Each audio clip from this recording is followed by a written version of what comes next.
तो केंदा ओपनिंग दिन आसी पारबे के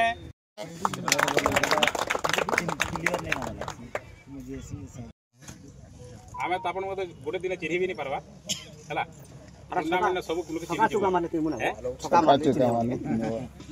Khadiyal block vice chairman Gautam Tandi आभाकतर ये गोटे आम जोन नंबर चेयर क्रिकेट मैच आयोजन करवार लगी प्रस्तुत बैठक आरंभ होता आउ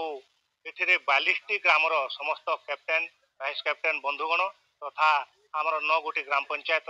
समस्त सरपंच समिति मेंबर भाई बंधुगण आसते क्रिकेट प्रेमी गुड़क सब योगदान करते आज जो फाइनल मैच है डिसेंबर 31 तारीख रे विनर को रखाई 50,000 टंका एवं रनर्स अप को रखाई 30,000 टंका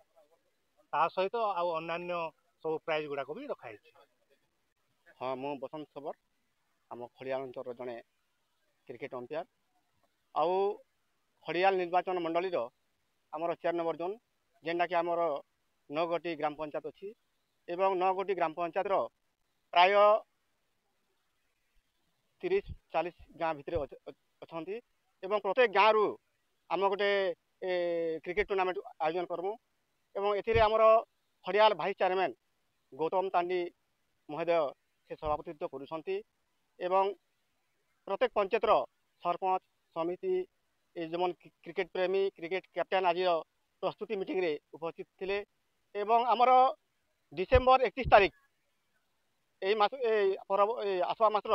डिसेंबर 31 तारीख आमर फाइनल अनुष्ठित हेबो एवं आरंभ डेट आमर फिक्स है नहीं जेहेतु आमर केतेटा टीम अंशग्रहण करेंगे केबे आरंभ करबू तापर आहरी परवर्ती 2 दिन पर आम सेटा फिक्स करमु एवं आम समस्त को आज अनुरोध कलु भाई मान खिलाड़ी मान जे केमती आम खड़ियाल 4 नंबर जोन रो समस्ते खिलाड़ी माने अंशग्रहण करी क्रिकेट महाकुंभ को सफल करबे। जिला परिषद 4 नंबर जोन रो गोटे प्रस्तुति बैठक होइतिला और से प्रस्तुति बैठक रे हमर आपण मान देखुथिबे 9टा पंचायत रो समस्त सरपंच समिति सभ्य और प्रत्येक गाँव रो हमर जेन 4 नंबर जोन रे 42टा गाँव अछि 42टा गाँव रो कैप्टेन भाइस कैप्टेन समस्त आसी आम प्रस्तुति बैठक रे भाग नहीं और आम आलोचना भी कलु इन 42टा टीम भाग नेबार व्यवस्था करूँ आम और जिन गाँव जब नहीं आसबे से देखा किंतु आम आपण मैंने देखुथे जिन हिसाब से आम प्रस्तुति बैठकटा होती और आम क्रिकेट खेल के आम के 4 नंबर जोन रे 42टा गाँव के आनिक खेलामा आम शांति श्रृंखला नहीं करी और से जेन प्राइज विषय आप कहते आम एमपीआर बंधु सबर आज्ञा आम खेल के केंदा आगे नामा आम प्रयास अच्छे यहाँ प्रत्येक गाँव में केंदा गोटे टीम ही पार्बा और खेली पार्बे से आम प्रयास है समस्त मिलित उद्यम रे आज ये प्रयासटा जारी होचे और आगामी दिन भी हवा।